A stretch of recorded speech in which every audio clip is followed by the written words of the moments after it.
KGRA Digital Broadcasting and Pop Culture Minefield presents Dangerous Military Nerds. Dangerous Military Nerds. They're just like regular nerds, only dangerous. And now, your hosts, Don Ecker and Gary Cassell.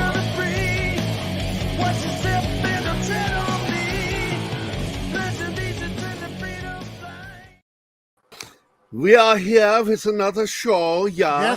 Yes, we are, except even though this is Dangerous Military Nerds, The hell am I we're here? not doing Dangerous Military Nerds today because we're doing Roswell.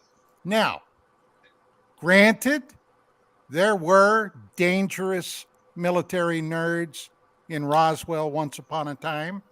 They were so dangerous, they nuked the island of Japan. And then apparently, aliens came. And we're going to be talking about some of that. Now, in full disclosure, back in 1994, while on a trip to Roswell, New Mexico, and that is worth a story in itself. But having said that, I discovered a genuine military veteran from the Roswell incident who had never come forward before. I discovered him at the museum, no longer in service, of a man down in Roswell by the name of John Price. This man was in T Squadron, and after a series of genuine misadventures, I ended up flying down to Houston, Texas, to go to this man's house in Tomball, Texas, and where I interviewed him on video camera for well over an hour. And apparently this man told me that he basically, in a roundabout way of speaking, had a conversation with one of the aliens involved in the Roswell crash. It was all telepathy, according to this man. As a matter of fact, he called them moon men. Remember, this is 1947.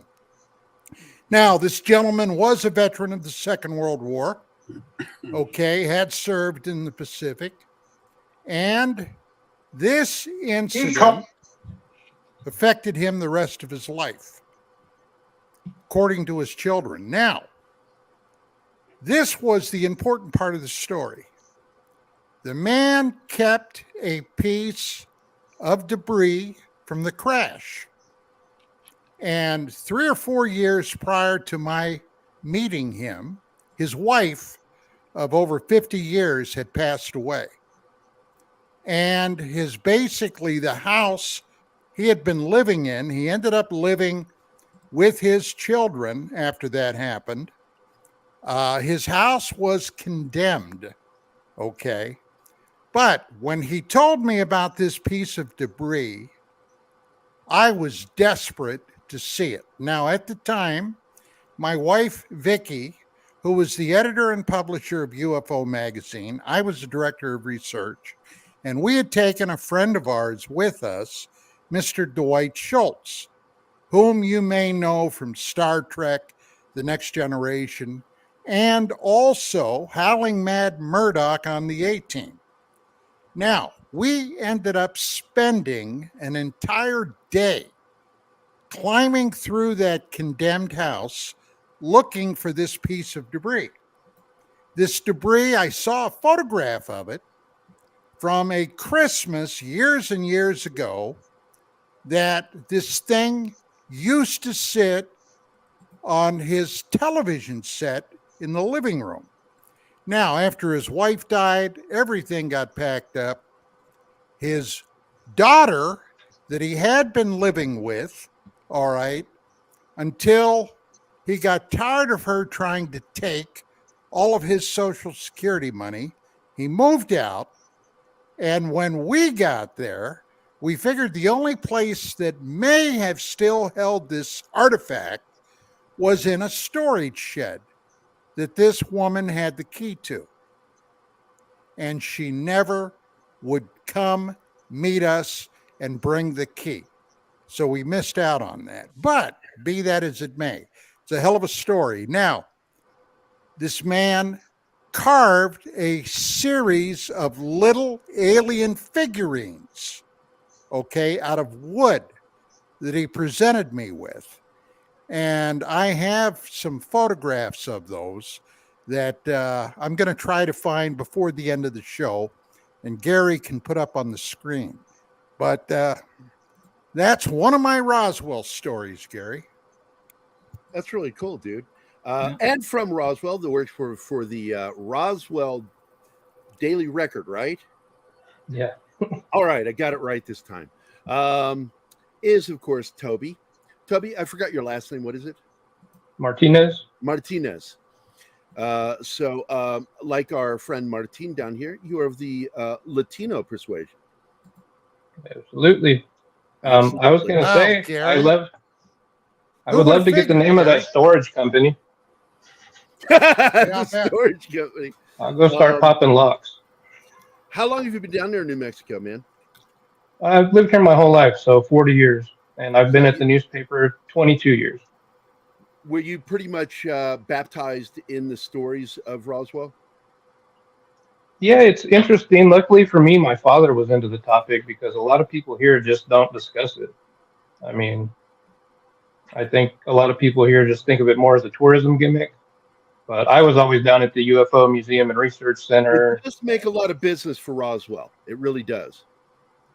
Yeah, you go down Main Street and our street lamps, I mean, they're alien heads.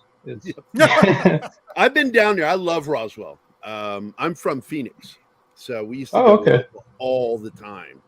That and White Sands were my two favorite places to go when we were living in Phoenix growing up. But, you grew up in that environment. What kind of stories did your dad tell you? Was he in the military or what was he?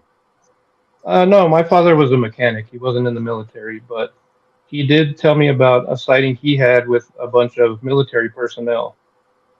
When the Air Force base closed down, the land was sold off and a lot of the houses were bought. And then other countries would send their pilots here to train. So they would stay in these houses out there where my father lived, and they would have these big block parties. So one day they were out there barbecuing, and he's there with, German Air Force officials, U.S. Air Force officials. And it's just middle of the day. They look up in the sky and they see a rod that has a spear on each end of it, just sitting in the sky. Now, he estimated the size of probably maybe 50 to 100 feet.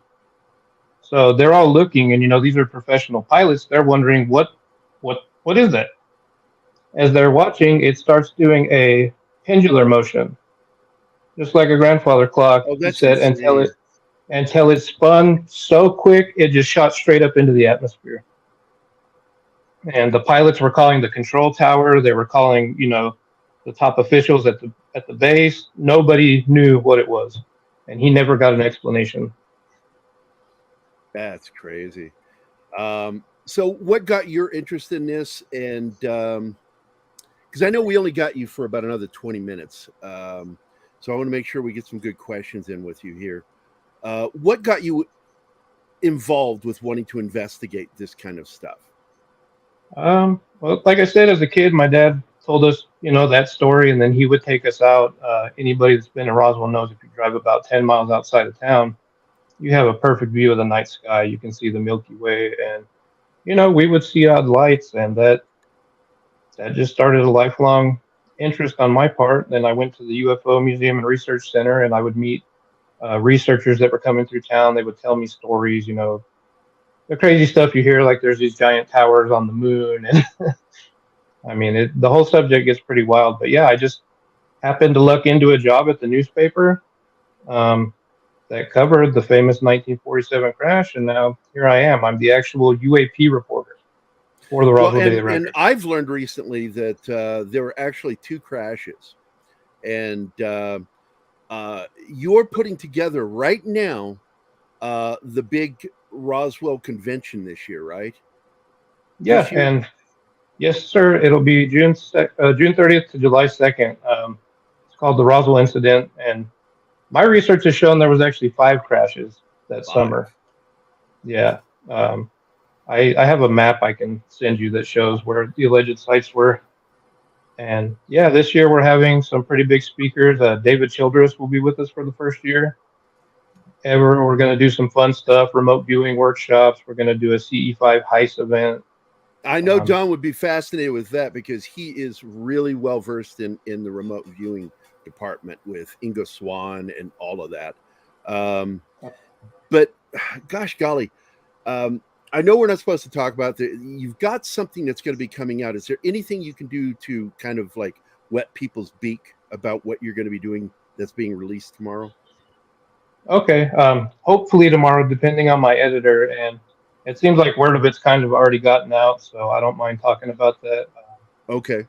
A good buddy of mine made a recent trip to the debris site, and some materials were recovered. And this is they from were which crash site? The Corona site. The Corona site. Okay. Yes. And we have gotten test results back from a metallurgist. So the article I'm going to put out is going to explain what he said.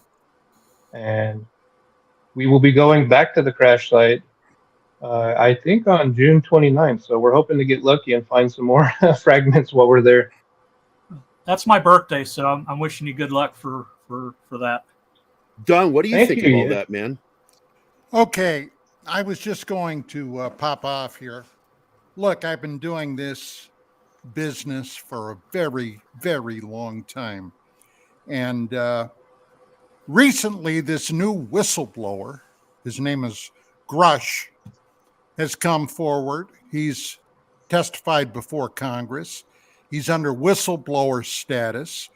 He claims that he's been harassed because of his disclosures before Congress with the whistleblower thing.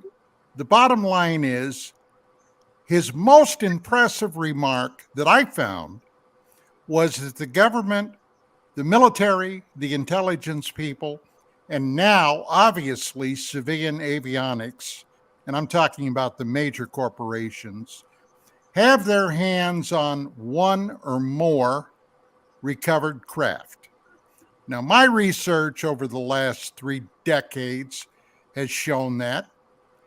And I was thinking to myself, very simply, if any of those objects were able to make it here from another star system, we're talking about distances so immense that the average person on the street would have a very hard time contemplating that. Now, with that being said, the technology that these people have demonstrated is mind-blowing. So, why would all these craft be crashing after they got here? Well, I don't believe they are. Now, if there's one group of visitors coming here from somewhere else, and over the years, those 3.5 decades, I've been told by quite a few people, there are more than one, perhaps as many as 7 or more groups of people or beings coming here from somewhere else. Not all of them get along. And over those 3 decades, especially coming out of the former Soviet Union, I've been told confidentially that researchers over there in the former USSR, and some of them highly placed, have observed literally aerial combat, especially over the vast, vast terrain of Siberia. In other words, somebody is shooting at somebody. If we have all those craft, I am convinced that they didn't crash because of technological problems, but were shot down.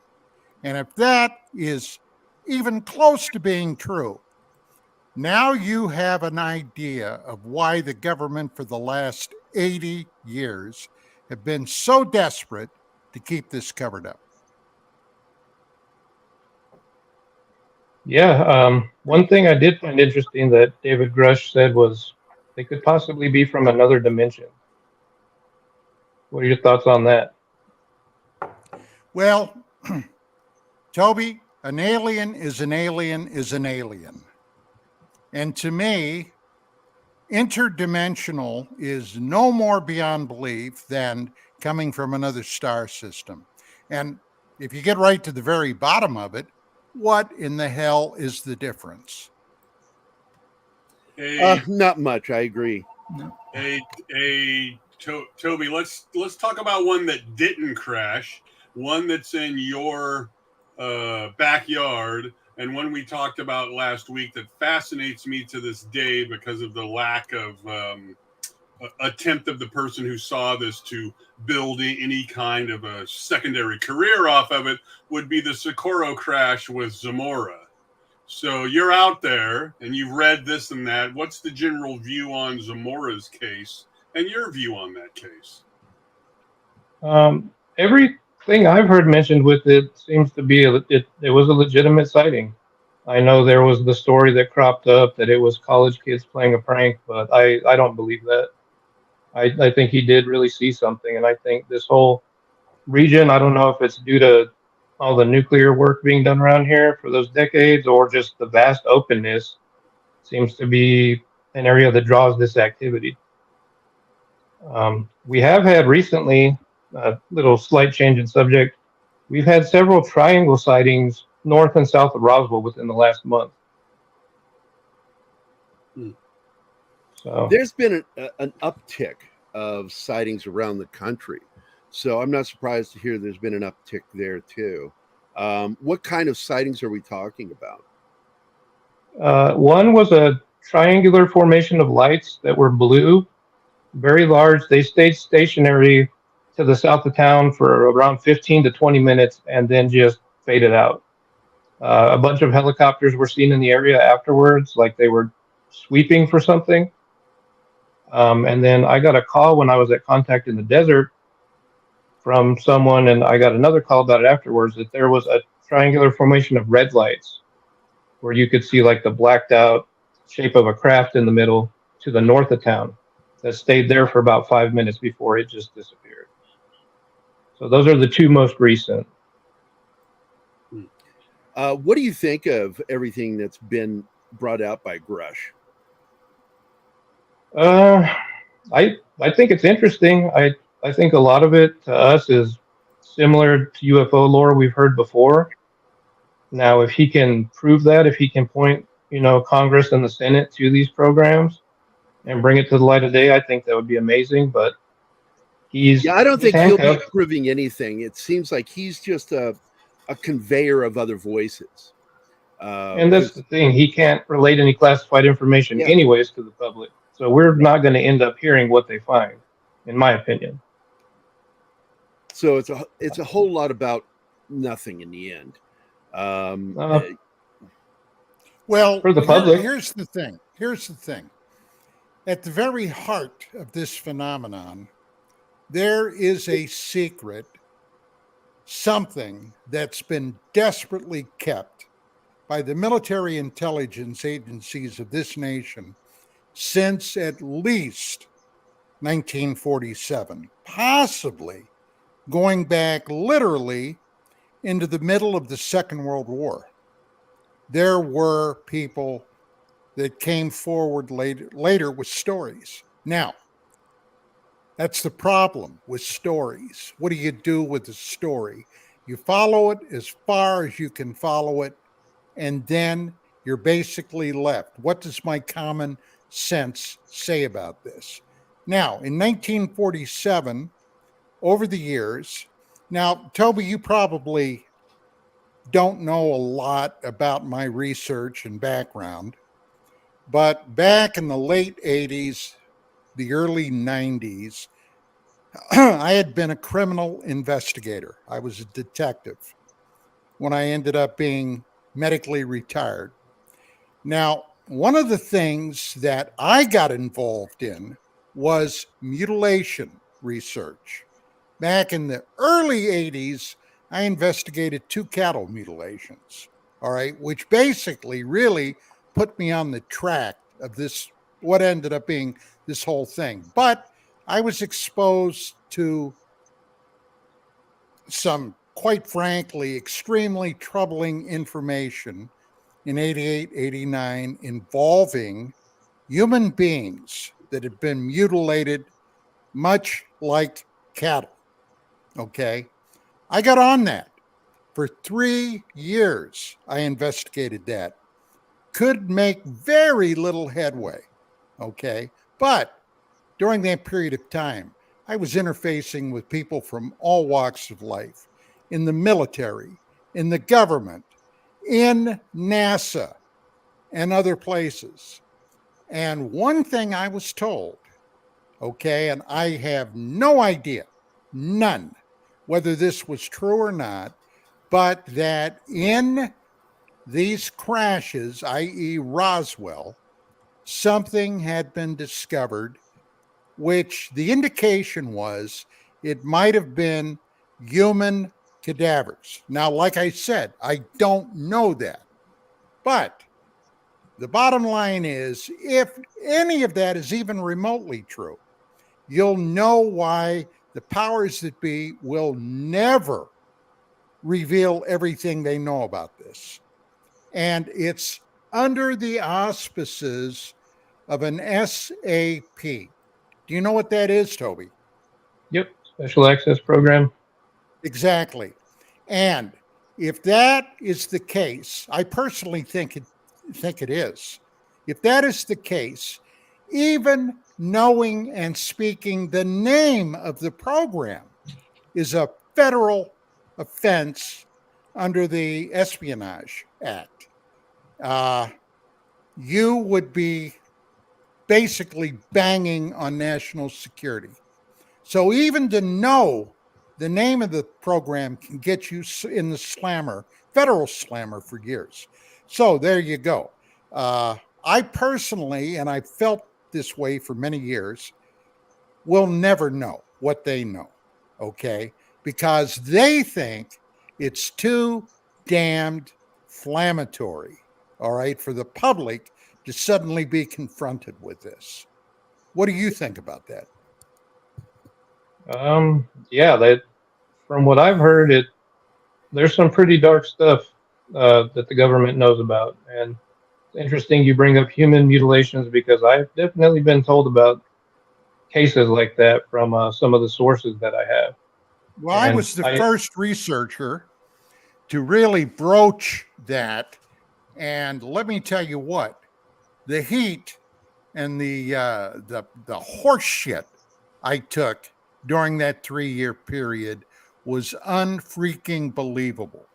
Nobody wanted to go there. Nobody. I absolutely believe it.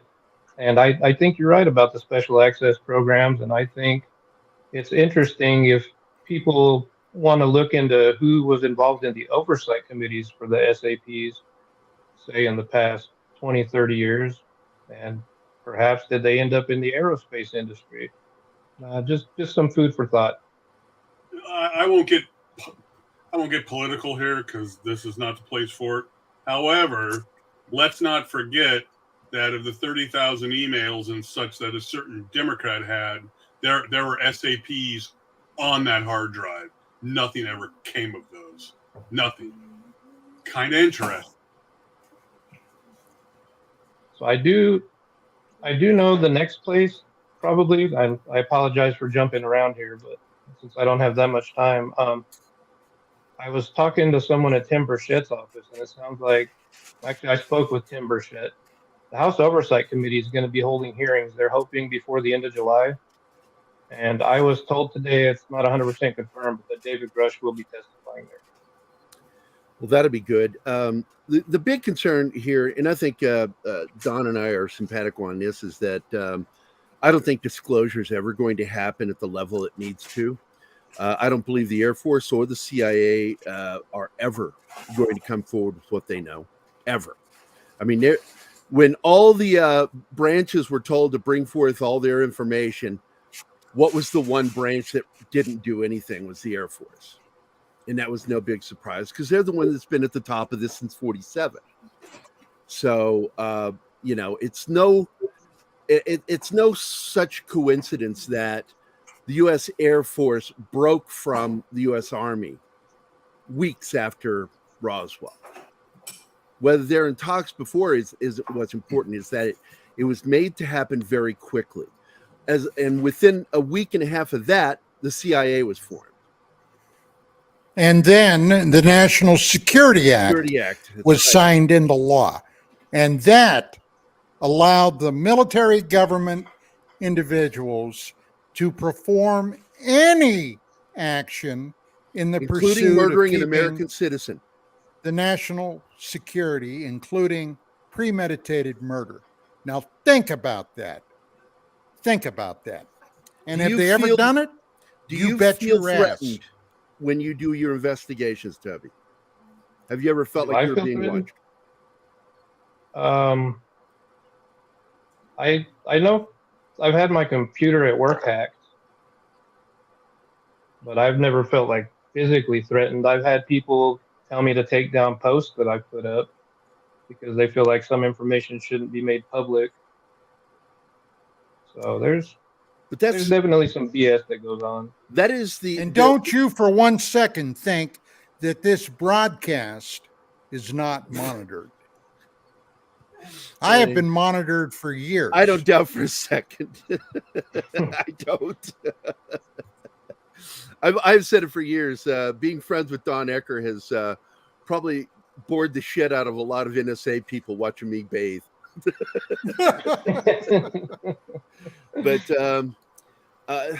now you've been investigating. How long have you been working for the Roswell Daily Record? So I've been at the newspaper for 22 years, but I've only been reporting on UAP for them for 2 years. 2 years. Is this something that you were pushing for, that you wanted? Oh yeah, absolutely. When I first got here, the publisher at the time didn't want anything to do with the topic. Then that doesn't surprise me. Yeah, and it was frustrating because, like I said, I was excited. I got a job at, my dream job at the newspaper that covered UFOs, and then I get here and they didn't want to do anything with it. But the current ownership is 100% pushing it. They want the Roswell Daily Record covering everything UAP and UFO related. So that's given me a pretty long, I wouldn't say long, like a long leash, to go. Basically, I've covered people talking about abductions. We've done sightings. They're letting me just go fully into it, and I'm also covering, the congressional angle and things like that.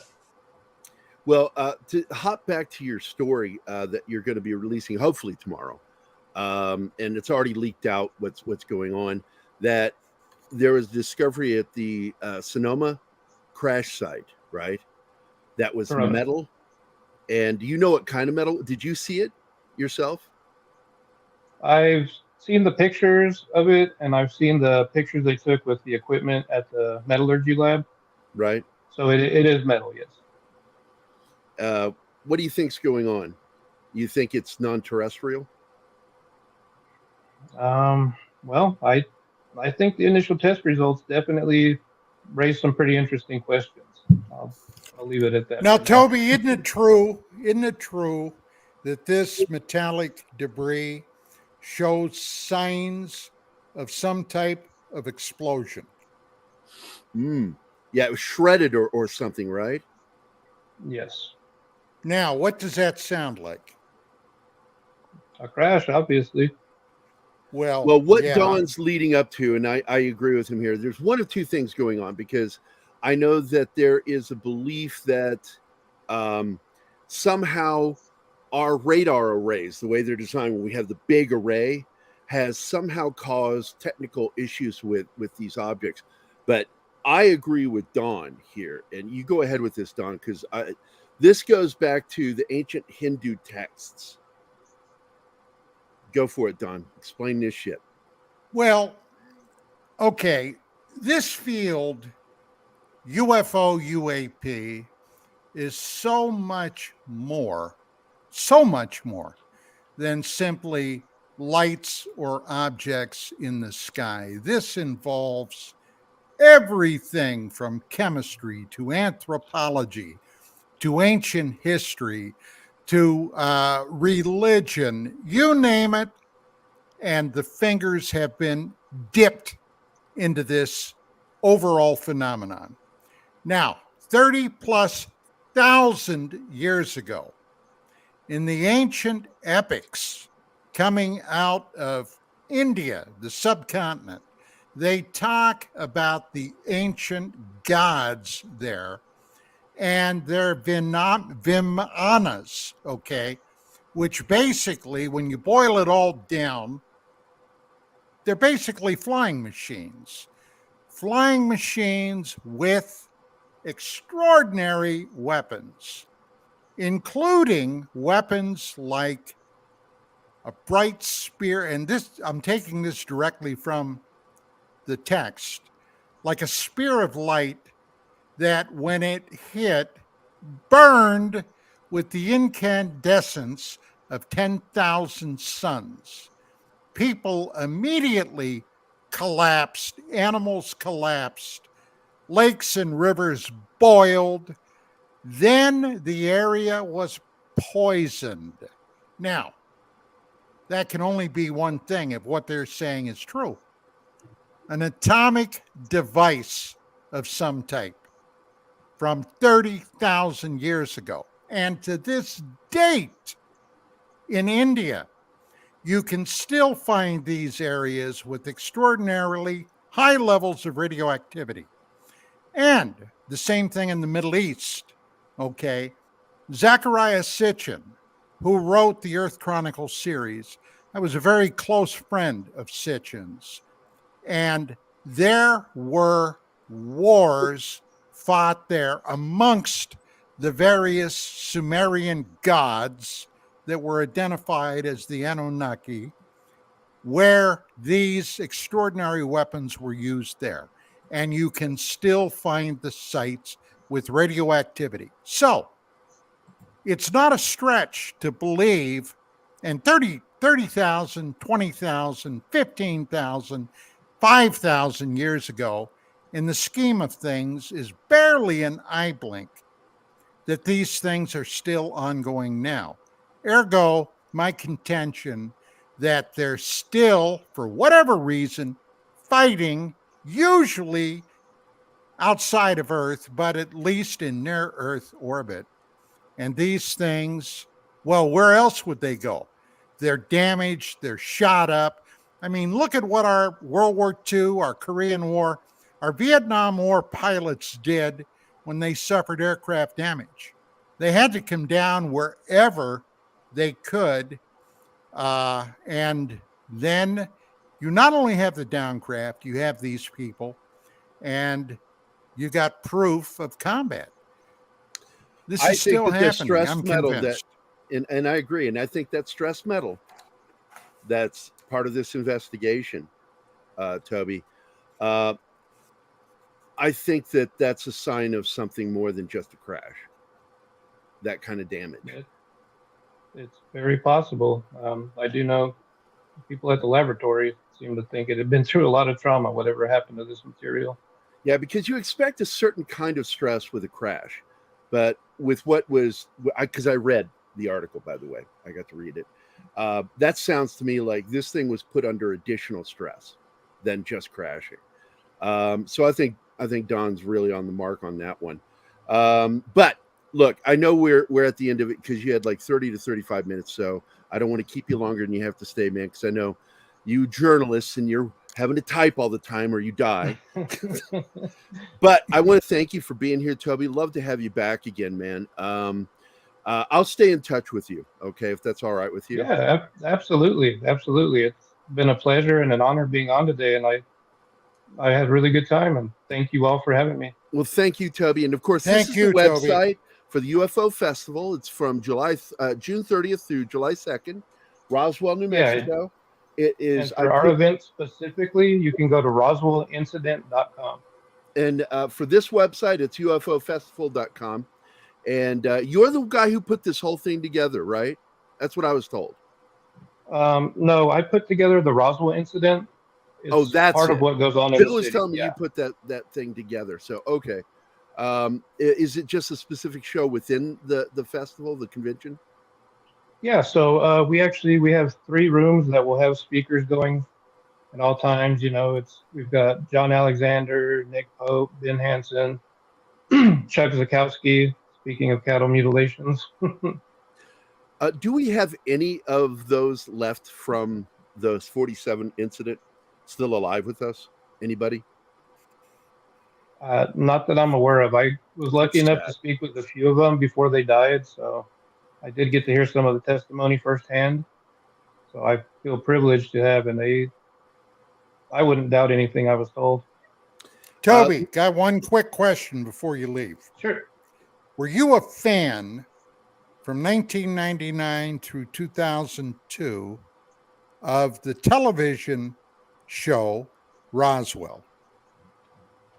I didn't really watch it, no. Oh, bummer. Okay. All right. You just broke his heart, Toby. Toby, how could you do it? Hey, Mark, you got any questions before we go? No, I'm good. I enjoyed what he had to say. It's nice to have somebody on the ground at ground zero. All right. Thanks a lot, Mark. Hey, John, Martine, any questions for our guest leaves? Oh, no. No, I just look forward to reading that article when it comes out. He speaks. He breathes. John is really here. Sometimes he's so quiet, he'll never say a word, and then he's so cute when he talks. I love it. I thought it was a screen grab. He just had put up. I didn't realize he could move. Toby just joined and he just shit on you, John. Yeah, I know. Toby, thanks a lot, man. Deeply appreciate you being here, my friend. Yeah, let's do it again soon. Thanks, guys. I'll message you. Okay, Toby. Okay. All right, Take bye. care, everybody. Thanks. Godspeed. That was fun. He shit on you. I can't believe he did. You know you are lovable when even the guest shits on you. How much weight have you lost, by the way, John? Where are we at? Over 100. You are kicking ass, dude. And I do want to complain. Some of that apparently rolled up into my house, and I got it. It latched onto me. Sorry. That's all right, man. It didn't want you anymore. It wanted me. It's like a stray beagle humping that leg. Speaking of beagles, how is she behaving? Well, at the beginning of the show, I'm sure you heard her. Oh, yeah. She was was like, over barking "Someone's at at a the door." closed front door.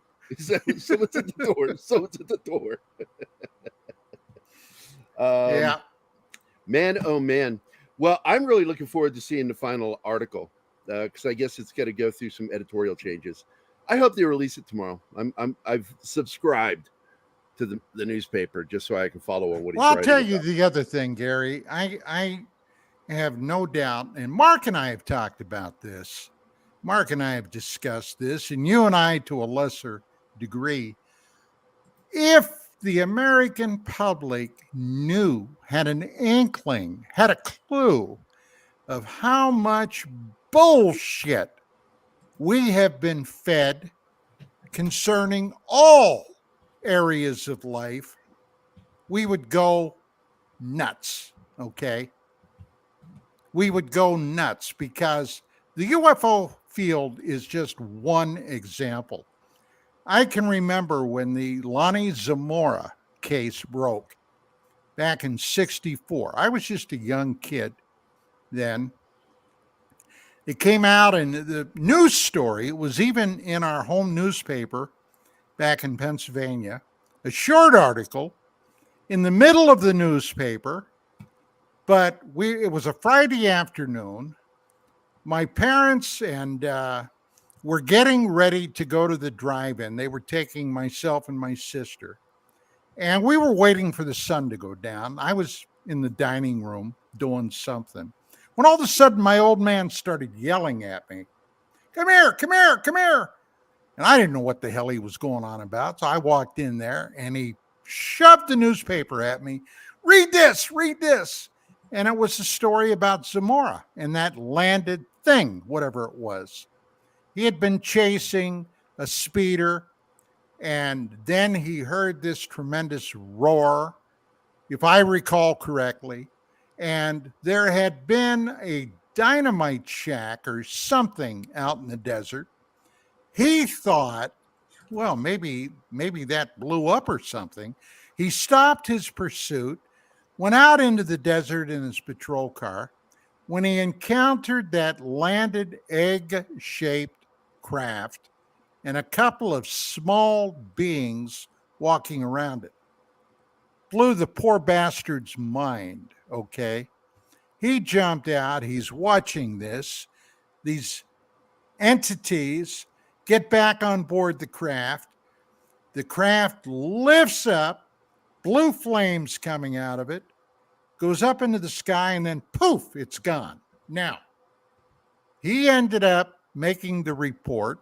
Blue Book, the Air Force Blue Book project, ended going out there. J. Allen Hynek, the civilian astronomer, went out there.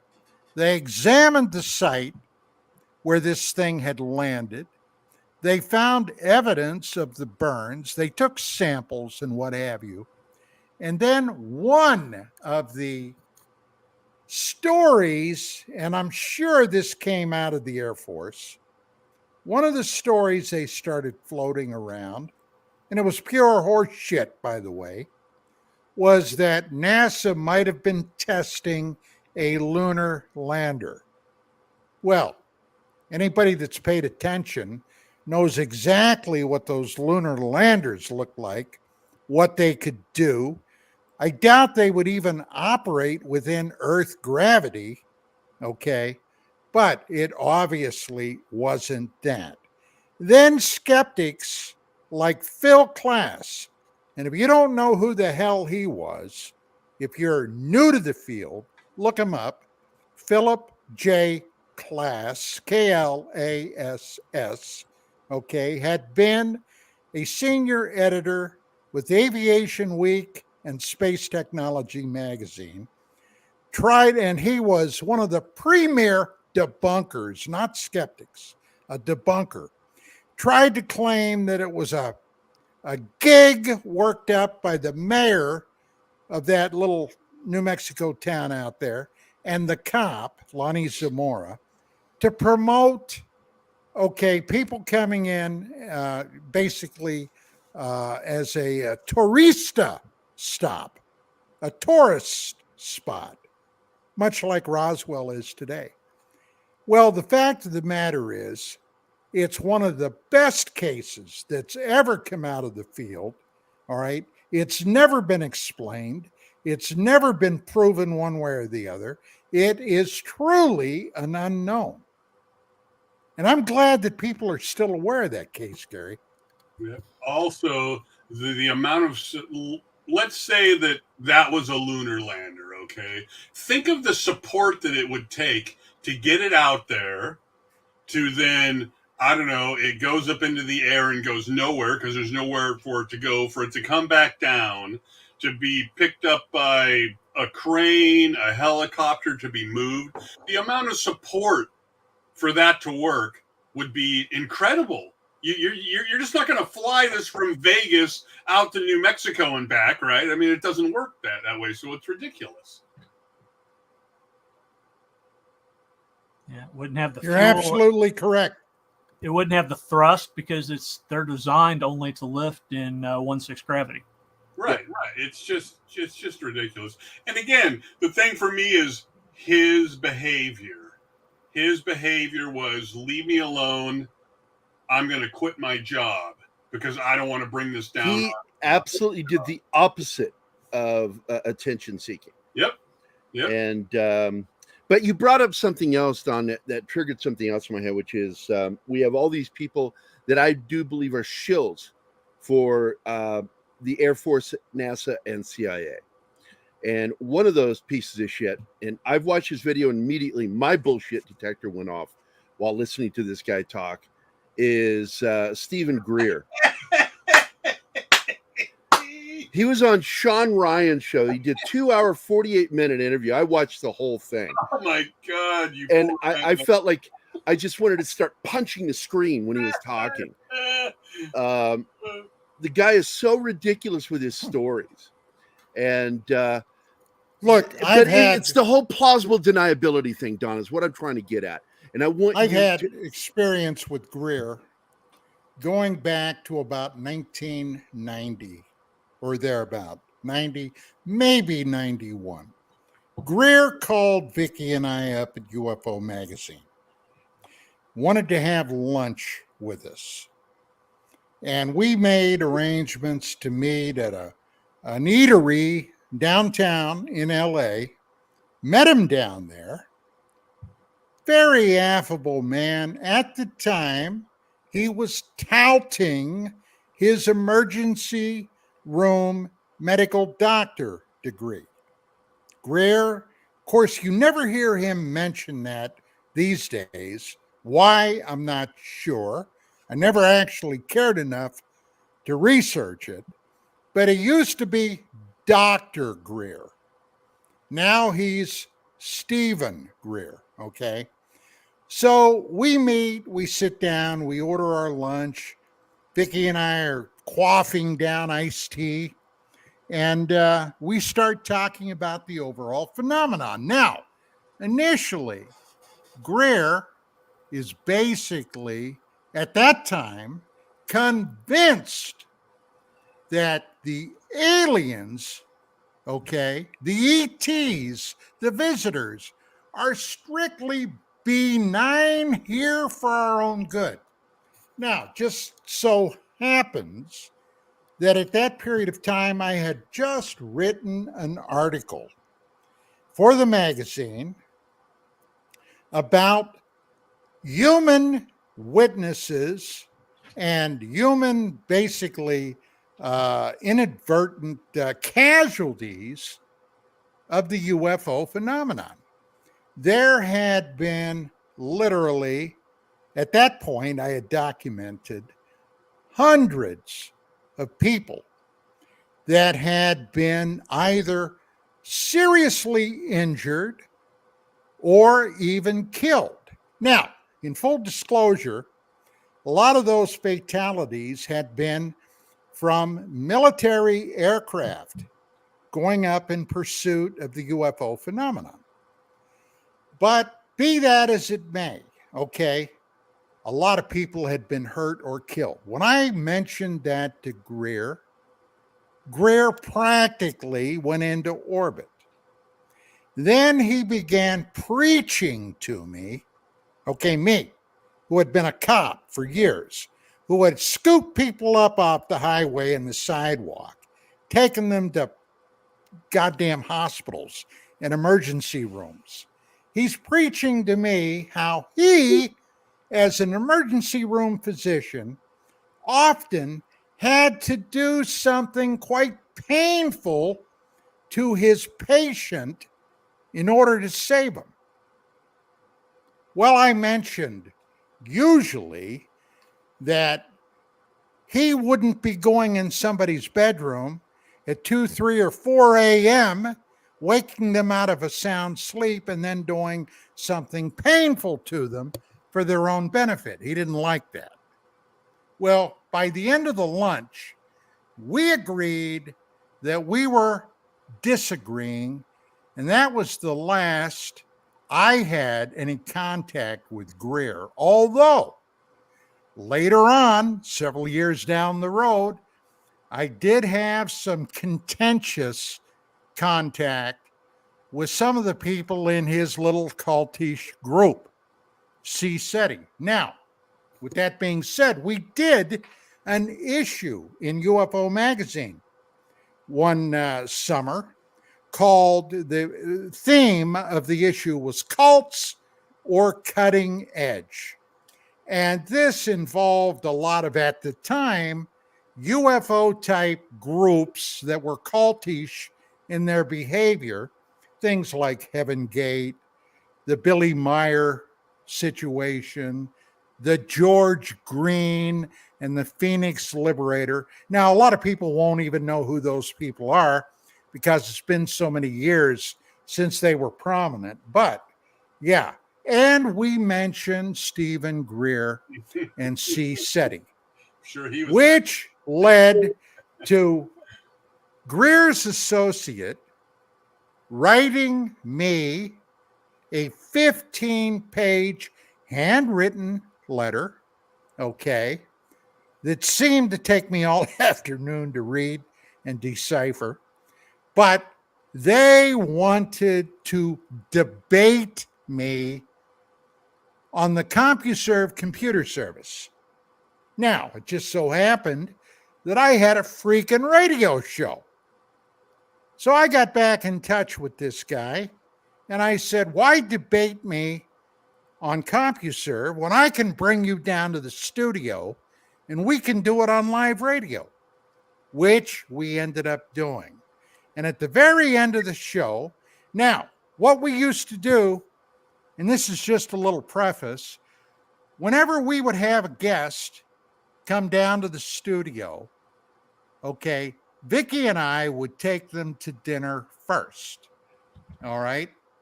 We would take them to dinner, then go over to the studio, go down and do our thing. And then sometimes, you know, at the end of the show, we would go out and have a cup of coffee and a piece of pie or something. Well, at the end of this show, the guy stormed out of the studio, didn't even say thanks or goodbye, and that was the end of it. But hey, look, it's it's a bunch of crap. So I've had no respect for Greer from day one. I got to tell you, I don't.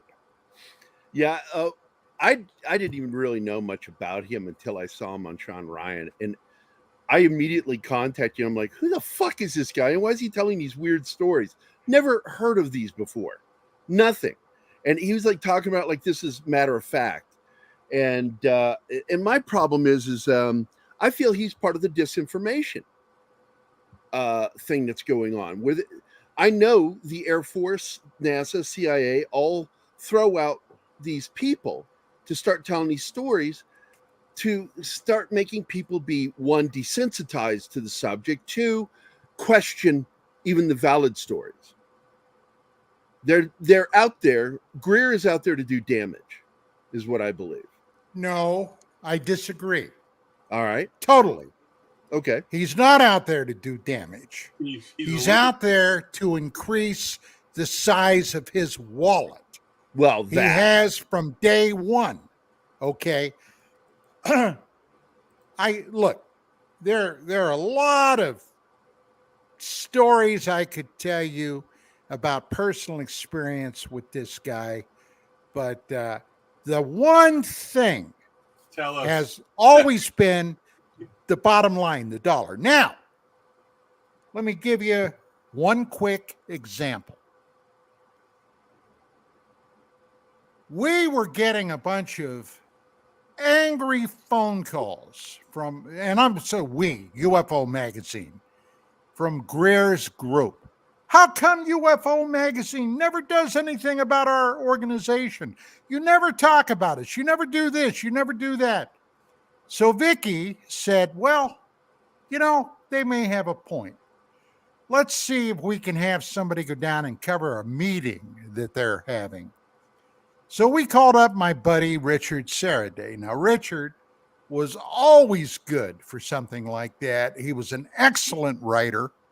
We contacted him and said, hey, Rich, these people are having this meeting at wherever the hell it was, such and such a place on Friday night. Can you, would you like to go down and cover it, do an article on it? So he says, sure, love to.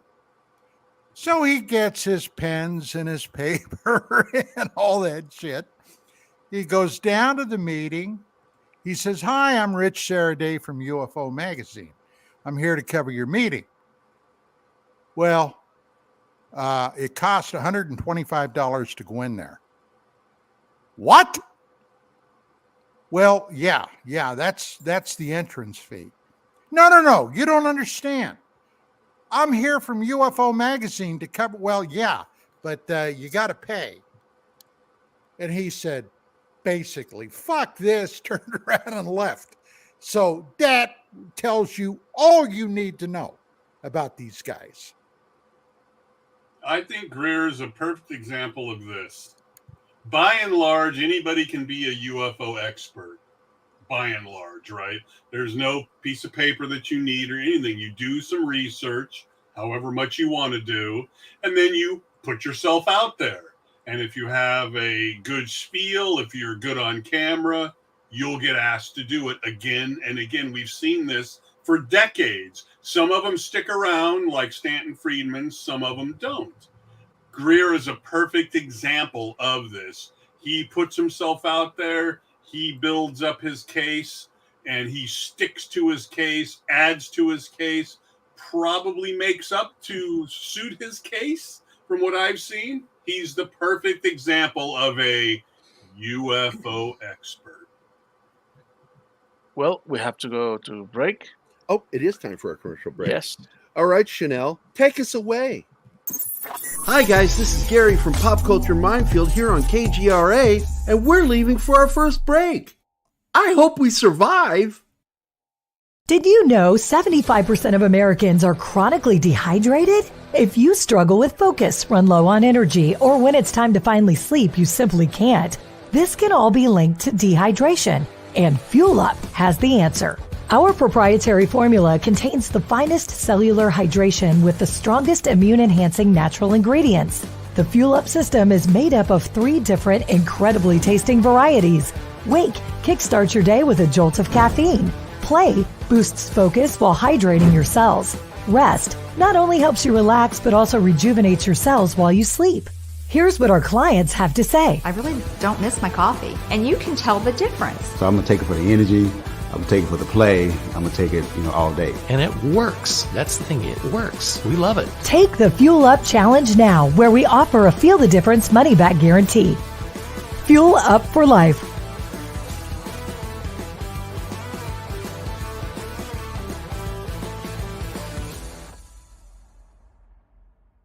Hey members, the new KGRA DB app is now available on iOS and Android devices.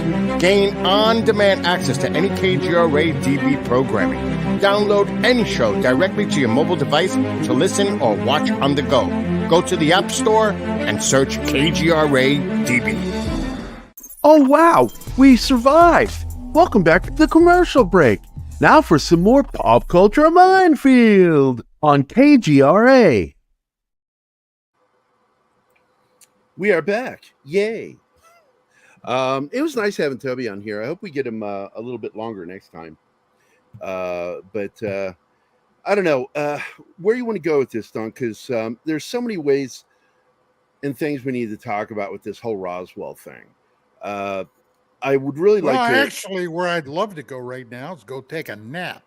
But that ain't going to happen. So, well, with this situation, with this article that's going to be coming out with this metal, did you know anything about some of these other crash sites? I didn't know there were so many. I heard there were 2. Yeah, there's 5. Yeah. There's 5 crash sites. There's supposedly 5, and they've got trucks that'll bring you out to all of them, right? With a bottle of water. So who knows? Not leaving you there, right? No. But if you talk to the wrong person, they will leave you out in the desert to die, won't they, Don? I'm not saying there wasn't anything to it. It's just, come on. For them to even find stuff out there, I hope they do. But will this be another Arts Parts? And let's not forget, Arts Parts looks as though that was the material that the bass player for the punk rock group was using as part of their fundraising efforts that fundraised for nothing. This was 2015 or 16 when they started that, right? And they fundraised a bunch of money. And what happened with that money? What happened with the effort? What happened with any of it? I went onto their website a couple of weeks ago. Not much. Not much. Well, you know, when I found that vet that had been part of the 509th, incidentally, I don't think I mentioned his name, Mr. Thomas Gonzalez. He was Hispanic, okay. Had been, I believe he had been a mechanic, an aircraft mechanic. They were flying B-29 bombers then. Incidentally, those were the bombers that dropped the 2 atomic weapons on the Japanese.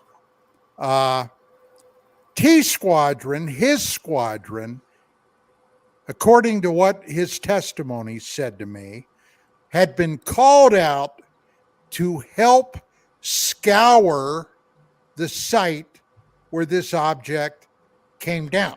Okay. So they were out picking up all this debris.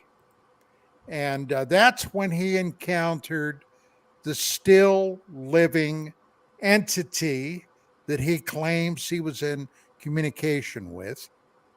And he said there was one living, and either, and I forget now, I'd have to go back and look at the interview, either 2 or 3 bodies, okay, with this one living creature. They took that one away. Now, what happened to him, I have no idea. Neither did Mr. Gonzalez. But at any rate, he had allegedly, and he showed me a photograph of this, it looked like a lump of rock, but it wasn't, according to him and his kids, who then by then were adults, all right, who told me about how their dad had always kept this thing on top of his TV. Now, after they picked up everything that they could find, all right, then the son of Brazel, the son of Mac Brazel, the rancher who initially took a box of debris into the sheriff's office, he thought an Army experimental aircraft had crashed. No idea what the hell this thing was. So they sent Jesse Marcel and others out there. Well, later, Brazel's son would pick up stuff he would find lying around on the ranch land. Obviously, still pieces and parts from this crash. Well,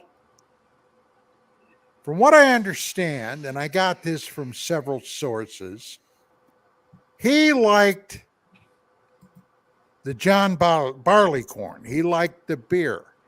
And he would go into town and go to his favorite bar or tavern, get a belly full of beer, and then he'd start talking. Well, he told them, his buddies at the bar, well, you know, I'm still finding pieces and parts of that thing, whatever that thing is, and I keep it in a box, a cigar box, under my bed. Well, when he did that, before too long, a couple of nephews of Uncle Sam went out to his house, knocked on the door, showed their credentials, and informed him, you will now hand over your box of junk that you've been keeping. And he did, okay? And ergo, there goes more opportunity for proof of this crash. So, I don't know. Take it for what it's worth. So, currently, and I've asked you this probably 10 years ago, but anybody here can respond, of course. What is our thoughts on a person that I talked to a number of times? I used to give my newsletter to. He seemed to like it. Walter Haut, on his deathbed, adding to his story to a great degree. and supposedly how that was taken, how the person that went in there, I forget who it was, who went in there to write this stuff down, the way that they approached him about it, but he completely added some pretty crazy stuff to his story after 50 years of adding nothing to his story. Well, if you're asking me, I am always suspicious about that. Look, this field of endeavor, if that's what you want to call it, has had a major problem from day one. And that's where suddenly the stories begin to expand into a giant balloon. My best evidence of that, in my experience, has been with Clifford Stone. Mm-hmm. Now, Cliff Stone was retired from the Army, the United States Army, had served in Vietnam, had been a sergeant first class, an E7, when he retired. And after 20 years, I don't know, Gary, you would think a guy like that would have at least made master sergeant, right? With that much time in, yeah. Yeah, but he didn't. But Cliff usually means you pissed somebody off. Well, he did do that. I have his military records right here behind me, as a matter of fact. Right here. Well, Cliff could find documents. And back in the 80s and the very early 90s, Cliff was, in my opinion, an ace document finder. He was the guy that found the files on Project Moondust. Have you ever heard of Moondust? Yep. Okay. Do you know what that was? No, I just know that you told me about it before. Oh, well, that doesn't count. That it was one of the early projects. Yeah. That doesn't count. You asked if I heard of it. Well, I didn't know there was going to be a test. Moondust was a program where there was a special group set up to examine, experiment, and research exotic technology. Now, after this all came to light, all right, the excuse that was fielded down from up above on top was that, oh, no. No, this was like new Russian MiG jets, okay, if we got our hands on one, or this and that and something else, okay, when it's pretty damn clear they were talking about exotic airfoils. Well, that was Cliff Stone. Well, Cliff got to the point where he loved the notoriety. Okay. Mark, am I lying? He got to the point where on his, let's say, deathbed, he was calling himself the second coming of Jesus Christ. So okay. That's how it got. One day at UFO Magazine, and this would have been about 92 or 93. Now, like I said, I knew Cliff, all right? Had known him for years. He called me up with a story that I got to tell you. I'm there listening to what he's telling me. And the bottom line was, I thought the son of a bitch was doing mushrooms. Shrooms. And he said, Don, I got to tell you this. I got to tell you this right away. And I have no idea what the hell he's going on about. I said, well, okay, Cliff, what's up? I was here at my house in Roswell. He lived in Roswell. Okay. I was at my house here in Roswell, and this car pulled up in front of my house, and 3 guys got out of this car. And one or two of them walked up to the door, knocked on the door. And I said, did you know these guys? No, never saw them before. And I said, well, what'd they want? Well, when I went to the door, the first guy said, all right, Clifford, get your jacket. We're taking you somewhere to see something. Now, guys, just on, the face of it, what the hell would you do if a car pulled up in front of your house, some strange guy or a couple of strange guys came to your door, knew your first name, and told you, get your jacket, we're taking you to see something? What would your reaction be? Okay, so I'm listening. I'm not saying much. Hey, when I was a detective, I learned sometimes it's much better to just keep your mouth shut and see where the hell this is going to go. So I said, okay, what happened? He said, well, I got my coat. I said, you did? Oh, yeah. But, he said, I slipped my .357 Magnum into my pocket. Okay. So he goes out, gets in the guy's car. This is what he's telling me. Gets in the guy's car. They drive out into the desert. And I said, well, what'd they want to show you? Well, we got out to the desert and they stopped and they told me to get out of the car.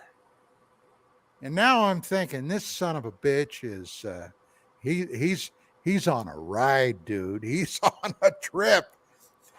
And I said, well, what'd you do? He said, well, I got out. And he said, the first guy got out and he walked around the side of the car and he said to me, Cliff, now listen to this. Cliff, I know you brought your pistol. I want you to pull your pistol out and shoot me. And I said, Cliff, no, wait a minute. Are you oh, God, Don. Yes. I said, well, what'd you do? I pulled my pistol out and then I shot at him, but nothing happened. I said, what? Now this is, he's telling me this, right? And I said, no, wait a minute. You shot at this guy with your .357 Magnum and he didn't react? He said, no. He said, the bullet didn't hit him. Somehow they had changed the freaking gravity field or something. I don't know what the hell. He had some goddamn crazy excuse why the bullet didn't hit this guy. And I said, Cliff, look, buddy. I said, you and I have known each other a while. I said, but you really don't expect me to believe this, do you? And he just mumbled a little bit and then he hung up. So that's what happens to people. Now, before it was all said and done, okay, with Cliff Stone, when UFO magazine became part and parcel with the William Burns and his wife, Nancy outfit, the focus of the magazine changed. Now, Vicky and I had kept this on the straight and narrow. I would not countenance some of this crazier bullshit that was floating around in huge quantities then. But Bill Burns had a different idea. And we clashed, buddy. We clashed. He wanted everybody to have their say. And before it was all said and done, when Vicky and I left, it ended up being a goddamn shitbag of crap. All right. But he basically Burns accepted a story from Cliff Stone. Now, if anybody knew Cliff, if you've ever seen Cliff, okay, Cliff was a very portly guy. He was probably, I don't know, 5'9", 5'8", 5'9", had a big, big belly on him. All right. But like I said, he did serve in Vietnam. But here was my problem. We get this article in from Stone, and I'm reading it.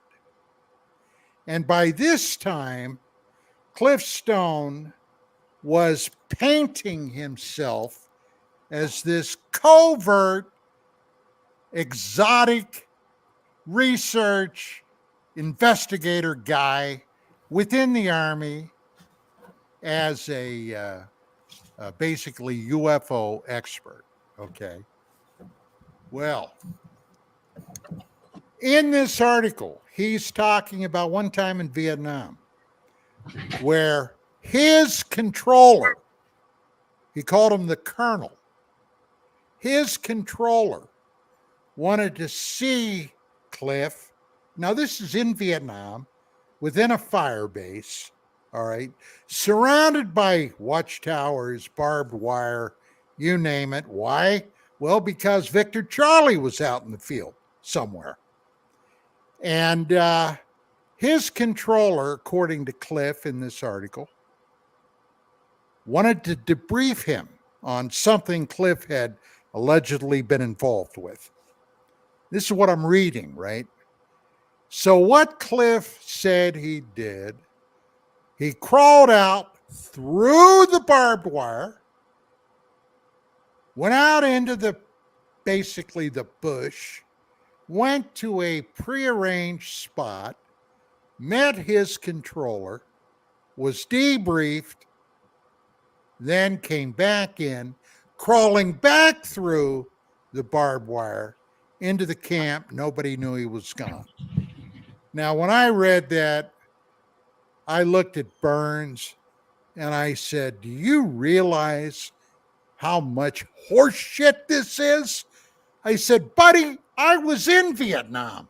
I went to Vietnam. I was in a combat area. I know what the hell is done and what's not done. I said, this is the biggest bunch of horse shit.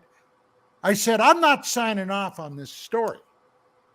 Well, that wasn't good enough. So what he did was said, look, we're going to run that article, but if you want to write a counter article to it, do it, which I ended up doing on all the reasons this was horse shit. But this is part of I've always called it the UFO illness. The UFO illness that got on Cliff Stone and so many others in the field. Mark knows exactly what I'm talking about. Like Greer, okay, among others. Yes. Hey, Jerry Gary. Sometimes you blow me away with some of the things you say. And when you tell me that you really don't know about Greer and stuff like that, it kind of surprises me because he's been around since the 90s. I'd never heard of him. Okay, I've never heard of him before. So when did you kind of get into this subject? Because he's been around for 35 years. I was very selective. I've been paying attention to it since the 70s. But as Don knows, I didn't really go because I didn't know anybody. I had an opportunity to join MUFON. And the guy that ran MUFON here in Missouri pissed me off because he was rude. And I went, fuck you. And I didn't join. If I had done that, I'd have become more aware of things. This is back in the 90s. But it didn't happen. So I would pay attention to things that I see in the general news, occasionally books. My knowledge goes all the way back to, Chariots of the Gods, because my dad, when I was a kid, would read that book to me. He didn't read to me Dr. Seuss. He read to me, what's his name? Von Gunnigan, or whatever the fuck his name is. Yeah. He, but it's still very limited because I never got baptized into it like I wanted to. And I really did. I really wanted to become a part of MUFON so I could go out and do interviews, stuff like that. But the guy here in Missouri that ran MUFON back in the 90s was a fucking dickhole and fucking said the wrong thing to me. That's interesting. I guess there's a lot of he different talked to me ways. like he was doing me a favor. I'm like, okay, go fuck yourself. Right. There's a lot of different ways to get into it. I got into it through video, right? By buying the VHS or the Laserdisc at that time, going to conventions, starting my own newsletter, printed up about 700,000 pages for free, sent that around the world, and then reached out to special effects places in Van Nuys to talk to them about the alien autopsy. Don I remember that shit.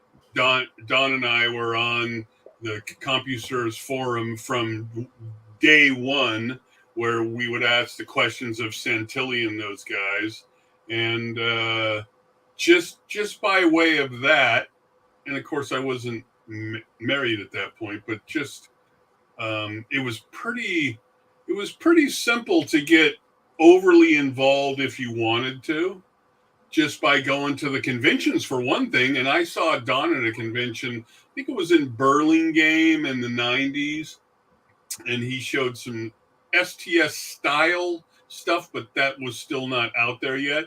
And just by going to a couple of conventions, you could get deeply involved in this by buying books and meeting the lunatics like Sean David Morton and these folks. I was just wondering because Don probably remembers this. Greer was on ABC, and he brings his flashlights out there, and he's saying, "We're going to vector in some UFOs, you jabronis." So he goes out there and he goes to vector these in, and they look up on the mesa, and there's a light. He goes, "It looks like a good one." And then they drive up there, and it's kids in the Jeep drinking beer. So it was a good one. Yes, on camera. And it's like, well, look, anybody can make a mistake, but you know how you don't make a mistake? Looks like we got a good one, boys. That's how you don't make a mistake. Ridiculous. Well, and just, my fascination with UFOs goes back to childhood. That's all I know. I didn't get the baptism I wanted until late in life, and I'm grateful I'm having it. Like I tell Dawn, doing this show really is an education for me. That's why I like to just sort of listen to what's going on, because I'm learning stuff as we go. My entire baptism before that really was in entertainment, because I worked in the entertainment field outside of the medical, and that took up a lot of time. And the one thing a lot of people don't know, because I'm so comfortable speaking, that I'm an extreme introvert, and I avoid going to things when people. It's like Keith wants me to go to conventions all the time, and what do I say, John? I just want to fucking go home. I don't want to be here. I cannot stand. John's seen me at conventions. I'm talking with people, and then I'm like, the minute they're gone, I'm like, I want out of here. The noise with people talking, all of it, and going to a UFO convention would probably annoy me even more, because it depends on how you want to be involved. I mean, I never spoke at one. I like reading things and talking like what we're doing right here. This is what I like. I would show up at one. I'd pay the $25 to sit in with Hoagland, or to sit in with Sean David Morton or whomever. I would pay the $25 for the closed door. I did that with Don.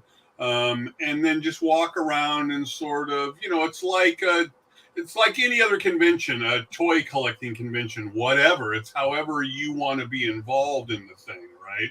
You don't necessarily have to put yourself out there and, hold court and things of that sort. But I can completely agree, because I've never been to a high school reunion unless I produced it. I didn't want to go. Nothing to do, right? I don't want to wander around with all of my high school ex-friends and things and have to make up stories or whatever. But if I'm producing it, totally different story. I'm busy. I got stuff to do. So then I feel good about it. But I think a lot of us. You get it. It's by the way, you bring up class reunion. I want to tell you this, and it's a true story. Absolutely true. George Walker, aka Peabody, he was one of my closest friends growing up, was the person in charge of all of our class reunions. starting back in the 90s. Okay. And I, being in the IT department, I worked in IT doing web development and web design as a graphic designer. And so he kept trying to get me to come back to the class reunion in Virginia, Fredericksburg. I'm like, I'm not going, but I will help you with all your marketing materials, your websites, everything. I'll do everything for you. And I did. I did all this stuff. Finally, when the class reunion came about, he again tried to get me to go back. They're going to pay my way. And I'm like, I'm not going. I will not step foot in Virginia ever again. And he's like, it makes me so sad. Is it okay if I set up a table in honor of you so people can see what you did? And I went, yeah, that'd be great. Later, I find out that they set this table up with a photo of me and all the stuff I designed and all my artwork. And people kept walking and go, oh, did he die? They thought it was a memorial to me because I died. Oh, hey, I gotta tell you, this is a high school reunion thing. In 1978, we had our 10th high school reunion. Now, for the most part, except for just a couple of guys that I had been real close to in high school, one stayed a civilian scum, the other went into the Marine Corps. Okay. And but we had been buddies since 1964. So, you know, I kept in touch with them for years. Well, I got this girl with me. We go to this high school reunion. Walk in, I sign in. They've got my little packet there, all that kind of stuff. And we're walking around, and you know, by then, 10 years after the fact, a lot of people, their physical looks had changed or were beginning to change. So we're walking around, and all of a sudden, this guy that I had known since I was a little kid, he had gone to the same church I went to. His name was Gary Stitt. Gary Stitt. And he walked up to me, and honest to God, it looked like he was having a freaking heart attack. And he's staring at me, and he said, Don. And I said, yeah. I said, Gary, how the hell are you? And he just stood there with his mouth hanging open. And then finally he said, I thought you were dead. You? Yeah. And what had happened was, when I had been wounded, okay, they had a big thing in the newspaper about me, you know, about me being wounded. It was a picture of in uniform and blah, blah, blah. Sergeant Ecker was a member of this team. Their base camp got overrun by the North Vietnamese army, blah, blah, blah. Well, he obviously didn't read the whole damn thing, because by that time I think I was in the hospital, Camp Cooey in Okinawa. Okay. But anyway, and then like everything, right, it passed out of his mind until I bumped into him. But I'll never forget that, Gary. He walked up to me, honest to God, I could have blown on him, and I think he would have fallen down. I got to tell you, that's very reminiscent of another Gary, when he tried to find you and saw that your radio show wasn't on anymore, and he was in a panic that you had passed away, and he called you and said these exact words, oh, thank God you're not dead. True story. I said that. This is the article that he saw. Oh, let me see that. Post that up again. Oh, that one. Yes. So he thought you were dead when he read that. Yeah. So here's something that Don and I talk about quite a bit. You guys may want to talk about this as a primer, possibly for a different show. And this would be the Ancient Apocalypse show from Netflix from 2022. I'm watching it again. Graham Hancock. Yeah, Hancock. That's a great show. Right, and it's and I talked to Don about this, as I do. I put a quarter in him and say I'm ready to go for an hour. Thank you much. And I told him, hey, Don, what is it about 12,800 years ago? The Bible, the flood, the this, the that, right? And it comes up over and over and over, even if you're not into the Bible and the stories and stuff. 12,800 years ago, we basically flooded. Everything flooded. And in that show, constantly he keeps going back to it, going back to it, going back to it. And these people like Schumer, the skeptic, Shermer. Okay, they just don't know how to deal with this fact that there was a cataclysmic thing, one of many, of course, but I guess the last one, 12,800 years ago. And boy, you watch this stuff and you see it on Mystery History or Brightside, and one of our favorite channels on YouTube, and trying to get this guy to come on. Jimmy Bright. Yeah. Just 12,800 years ago, man. And they just won't accept it. The college people, they just won't accept it. Oh, no. Academics are so close-minded. They really are. Yeah. Some of the dumbest people I have met have letters following their name. Sure. And I'm not saying that it answers everything. I'm not saying that at all. But clearly with Bolbeck and all these other places and all these strange cut marks in the rocks and holes bored into the rocks and things, and they've been dated, and it's like, what is going on? What is going on here? And then, of course, Graham Hancock just gets castigated over this by certain people in academia about, how come you just can't say that it's an unknown and move on from there? Excuse me? Oh, Bigfoot's unknown. Move on, right? Oh, the UFO's unknown. Just move on. It'll sort itself out. While Greer makes more money and more money off disclosure. Grifters. They're in everything. Don introduced Shermer to ufology publicly, which still brings me strong mixed emotions. That was John Ostane's. Just because you don't believe in the devil doesn't mean he doesn't believe in you. Exactly. But I like this Kingsport cow because I had an incident back in high school, back when I had faith as a Catholic. And a buddy of mine, Mike Anderson, God rest his soul, he's dead. He was one of those friends that I used to beat up, but we're close. We're brothers. That's what it is. You're brothers. And you pick on them and they pick on you and you fight. He one time said that the Bible wasn't real. And I threw it at him and hit him in the head with the Bible. And I said, did that feel real, buddy? Does that feel real? That's great.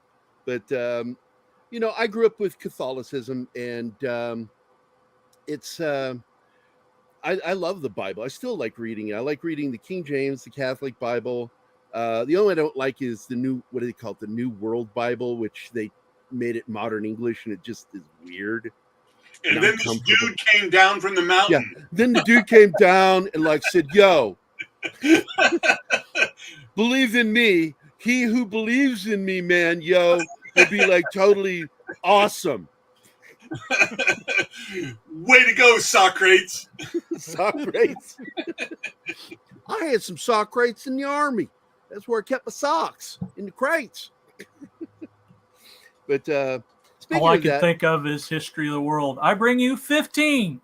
My God, he spoke again. I know, Holy John. Shit. John talks. we should. I'll make a best of video, and the show will be called John Talks, and it'll just be little snippets, an hour long of snippets of you talking on his show. Did anybody here bother to watch the History of the World Part 2 that came out about 6 months ago? I saw the trailer for it, and it kind of pissed me off. It did me too, and the minute I heard that Wanda Sykes was in it, I was out, because she's unfunny and has the single most screeching, annoying voice on any human being. Fran Drescher has nothing on Wanda Sykes. Yeah, I just saw the previews for it, and I was like, wow, this seems very forced. It seems like they didn't know what to do. The guy's he's like 95 years old now, and they said, hey, we're going to pony up the money, and we're going to make fun of religion and fun of this and that, and it'll be great. Much like that stupid animation show about that they did about the Santa Claus. Fuck that one. That was terrible. Yeah, right. It's kind of like, guys, everything you shit out isn't funny. I'm sorry. Well, that's just it. It's like, hey, they were so busy getting the talent for their comedy, they forgot to add comedy. Right. And another flip side of that is the question is asked on YouTube, and you're a YouTube geek, I know. I'm sure you've seen it. Why are the new movies so long? My view of it is they don't have anybody with the strength, the producers and things, to actually cut stuff out. And this goes for Scorsese and everybody. Absolutely. They just won't cut the stuff out. They said, if we shoot it, it's going in. Look, one of the first lessons when I went to film school to learn to be an editor was beware of directors who call themselves editors because they don't know how to edit. They keep scenes too long. They don't understand timing. They don't understand the beats of filmmaking. They understand the structure of it. They don't understand the beats of it. That's why editors are specialized skill. You know, being a film editor is a specialized skill. You have to understand storytelling better than a fucking writer. You have to. And I've got a lot of friends in the film editing field, and we've talked about this ad nauseum, that modern film is getting longer and longer because you're getting less and less skilled editors working in film. You know, back in the day, you could take a movie like Star Wars, which was garbage when it was made by George Lucas. When he finished it, it was mocked by every single one of his friends. Francis Ford Coppola, Milius, Brian De Palma, Scorsese, they all mocked him. So it was really bad. Spielberg's like, what the fuck did we just watch? Seriously, that was his reaction to Star Wars First Cut. He turns around and hands it over to his then wife, Marcia Lucas. And she, with the other editor, I forget his name right now, go and take that film, cut out all the bullshit, trim it, restructure it, and he makes one additional change himself, this opening scroll, which is all thanks to that piece of shit, Brian De Palma. He's a commie. I don't like him. But if it weren't for him, we wouldn't have the opening scroll to Star Wars. And it's a completely different movie than what Spielberg and the guys saw when they first watched Lucas's cut. Because Lucas is not an editor. He gets credit for editing, but the fact is he's a terrible editor. He's also a terrible writer. Right. And to be a good editor, you have to be a better writer than the writer that wrote your screenplay. And that's why movies are too long. So then we go into something like Bloodsport.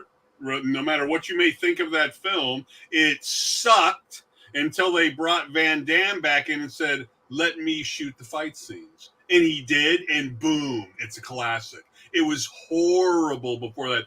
Look at Tarantino. He used the same editor, Mink, M-E-N-K-E, till 2010. There's a reason why his movies work the way that they work, and it isn't because he's editing them. He didn't edit them. He gave it to somebody else and said, now I need somebody good to edit this. Right? Makes sense of this crap that I made. Exactly. Because I'm a big critic of Quentin Tarantino because he doesn't know how to write.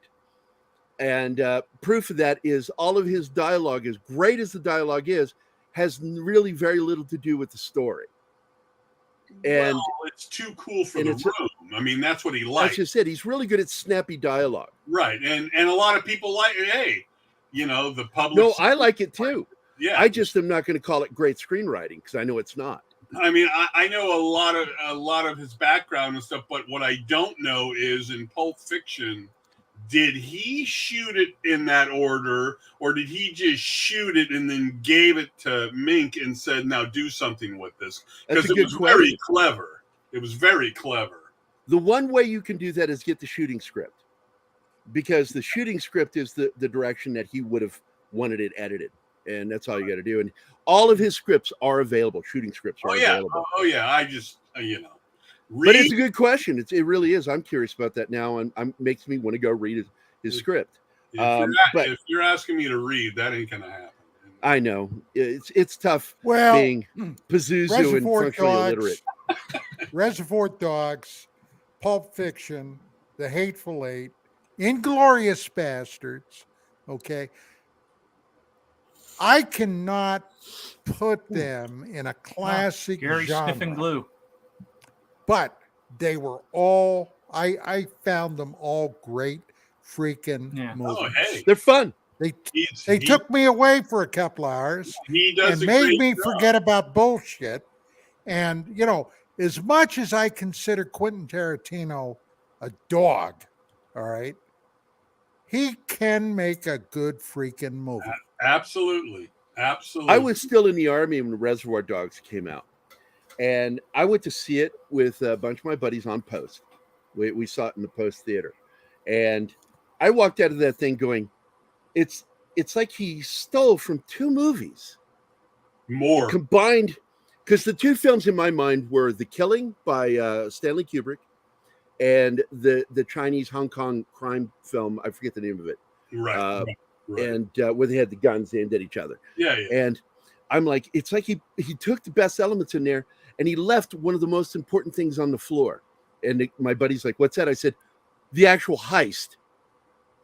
He made a heist movie with no heist in it. Yeah, because it doesn't matter. Yeah. And that's what it is. I understood it later that, yeah, man, like, that's how he talks. The heist wasn't really important. It's what happens after the heist and before. And I'm like, all right. He's got a point there. He does. And no, I give him that. I've been at conventions where he's spoken. It's like, man, this guy's 14, but it doesn't matter. The way he talks, I know. He's got the library in his head. He spent, hundreds of thousands of hours watching and reading and writing. It's interesting when you think of a guy like that. I don't know how much of that goes on now, but I know with like the Marvel movies, they like to bring in somebody who's not known in the hopes they'll bring something new to the movie, right? And many times it fails. Maybe too many cooks are in the kitchen because with him, he's the only cook.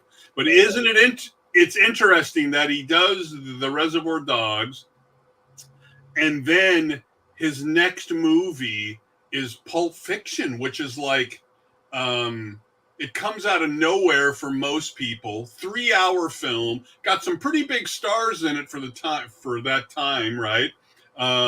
The guy who played the wolf, he's the one that got the money. Harvey Keitel. He's the one who got the 1.5 million. And for years, I wondered, why did they let this guy direct this movie? Why did they give this guy this money? But isn't that the strange thing about Hollywood, is that they'll take a chance on him. It blows up. It's a great movie. Then they'll take a chance on like The Eternals, and they give it to that woman who shot that one movie of the other woman in the van, and it completely bombs, right? It's so odd. This whole Hollywood thing is so odd. I'm so over it, Jerry Gary. I'm so over it. I've been over it since December. Even our shows that are on Friday and Saturday, I altered what we do on the weekend because I'm sick to death of talking about some of these assholes. Yes. I don't care about what happens in Marvel right now. I don't care. I've lost most interest in DC too. They broke my heart. Don, he's got his love of some of the Marvel stuff, and I'm fine with that. I had my early love of like the Iron Man 1. I did go pay to see the Guardians 3. Pretty clever, I have to say. A little long, of course, but there was stuff in there that I don't get from another Marvel film. And maybe it's because of Gunn. It might be because of the characters and Gunn together, but there is something in those 3 movies. I like 3 more than 2 myself, but there is something more in those that I get out of those. But by and large, you can just take Marvel films and shove them up your ass. I'm done. Look, I'm right there with you. I just said something very akin to that on Twitter yesterday. Here's where I am with Marvel, and this is where I am with comic books in general. I lost interest in superheroes as a kid.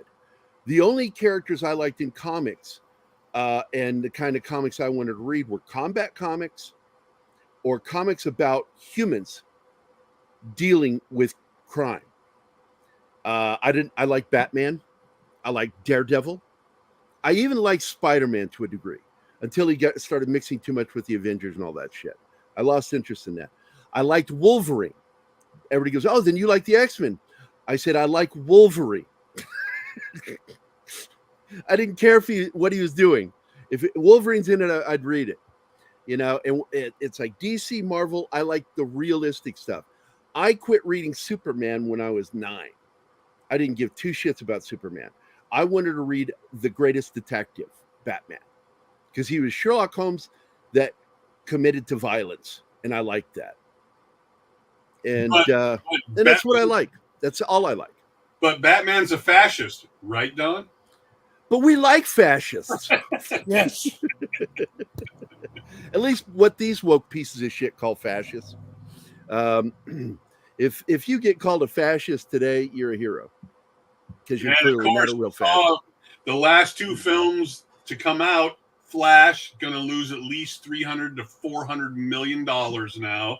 And then the cartoon by Pixar, the second worst opening ever, right? Right. I think we're seeing a bit of a change here, folks. There's pay for all the virtue signaling. Absolutely, Mark. Yes, they're beginning to latest estimate for Anheuser-Busch, down 30 billion with a B. And they're still hemming and hawing. Did you see that last public statement? It's like saying something without saying anything. Anheuser-Busch is good at that. It's like beer is for everybody. That's a non-response. Non-response. Yeah. I mean, you know, we're just in a funny. I mean, you may not have seen this, but a couple of weeks ago in Glendale, you may not agree with this stuff, but there's been this pushback, this flip, and I think it's mostly because of the Duvaney thing and the Target thing that Glendale banned the gay flag in their whole school district. Who did it last night? Orange County. And this is California, people. This is California. So you know if there's pushback in this state, that people are just throwing their hands in the air and saying, I'm done, man. I'm done with this stuff. That is not a flag that actually represents anything other than people's feelings. Well, the American flag represents every American living and dead. It's their proclivities, right? So, yeah. Look, I've said it before, although not publicly. And you'll say it again. I'm going to say it again. The American people in large are the most appreciative people in the world. Okay? You look at places like Russia, okay, used to be the USSR. In May of every freaking year, they have basically the Great Patriotic War Remembrance Day, where they honor the soldiers of the Red Army, okay, that fought and died by the millions fighting the fascists, the real fascists, the Nazis. Every year, the Brits have something similar. We are hard-pressed to even mention Pearl Harbor Day on Pearl Harbor or D-Day on June the 6th. Okay, the greatest amphibious invasion in history. Yep. 10,000 men died in one day. 10,000. Okay, 129,000 casualties, of which 25,000 were killed in a single day. Yep. Total. and it's ridiculous. And people nobody don't want to talk about it. Yeah, nobody remembers. Well, not nobody, but right, it's trying to be pushed out. So let's talk about this, Gary. Extraction 2! Extraction 2! I am going to do Military Monday. I'm going to do Extraction 1. You are welcome to join me for both. Extraction 1, and then we're going to do the next week Extraction 2. Excellent. I want to do a deep dive into this because I'm trying to find somebody in HRT, okay? Military, FBI, I don't care. Anybody involved directly with hostage rescue, because I want to do a deep dive into the line, the blurring line between reality and, of course, the fucking awesome action of that movie. Right. Well, just so you know, and I'm going to get it to you probably today, I finished watching Black Site. That looks good. Night. Now, I got to tell you, good. The woman that is an analyst that by default ends up being the leader when the guy that was in charge is killed, okay? I got to say that chick was not on the same page with me, because what they had was basically a terrorist that was a bad mofo, running amok, whacking people left and right, and she wanted to capture him alive. No. You dump 2 magazines of 45 ACP into that son of a bitch. Then you scoop up what's left. The only thing you can do. And that struck me as unrealistic, okay, that part. Knowing that this guy was whacking everybody and she wants to take him alive. Now, in full disclosure, by the end of the film, you know why she wanted him alive. But it had a great twist to it. I like the cast. I'll have to take a look at it. We are at the end of the show, but I don't want to leave. So I don't want to leave. Real quick here, if you want to see a PG-13 horror movie that actually works, The Boogeyman is surprisingly good. I like the trailer for that. I was blown. I don't go to the movies that often, and I went to go see that thing, and I got to tell you, the sound design in that thing creeped me out. And the weird sort of in-camera CG of the monster. There is a monster in there. I got to tell you, man, it's a good PG-13 horror movie. Well worth the look. It's borderline R-rated when you see PG-13. Yeah. But I want to let everybody know this show is brought to you by Pazuzu. Yes, thank you. That's my statue I have right there. Mm-hmm. That my girlfriend used to tell me, I don't want that in the bedroom. That's a nice penis on there. I like it. That was sculpted by my buddy Brian Ray. He's also the guy that sculpted and made this giant Eagle 2 prop from Space 1999 that I have. I mean, it's an amazing prop. He's an amazing sculptor, artist, and a good friend of mine. In fact, he just gave me, we talked last night, and he gave me advice on how to do what I need to do for the show. I want to put the tiles behind me, sound tiles. And I'm not sure how to set that up with curtains, and he told me how to do it. I'm like, there we go. Where's clocks in hell? Boss, we gotta go. I know, it's what I'm wrapping up. So, Jesus Christ, Martin, he wasn't watching. He wasn't listening. He didn't know. Everybody have a great night tonight. He's watching football. Football, go! Everybody, thanks for being here. We'll be back next week. We're going to have a special guest in the morning for UFO Wednesday. Yeah, you sure? Linda. Yeah. You sure? Bill confirmed it yesterday. Well, yeah, that's what he said. Fuck you, Don. All right, guys. Everybody have a great Wednesday. Night, those sons of bitches. Ma, I'm doing a show.